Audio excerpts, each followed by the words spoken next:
युवाओं की क्या भूमिका रहने वाली है दिल्ली में? इस अभियान में मिशन BS4 में युवाओं की भूमिका सबसे पहले ये होनी चाहिए कि हमें समझना चाहिए कि जो हमारे भारतीय संविधान के जो आर्टिकल है, आर्टिकल जो 13 ये कहता है कि अगर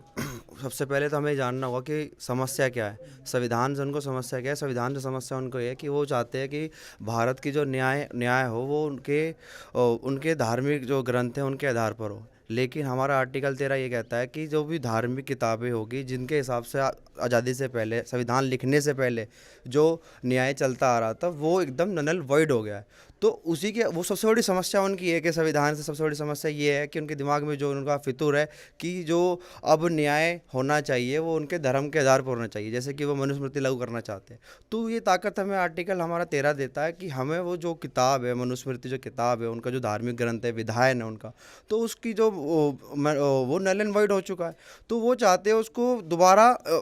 एग्जिस्ट में लाना, क्योंकि उनका यही मत है हमारे भारत के इतिहास में हमारे जो वर्ण व्यवस्था की जो उनको मजबूत करने का जो उसने काम किया था उस वर्ण व्यवस्था को दोबारा लागू करना और एक एग्जाम्पल सेट करना कि एक ही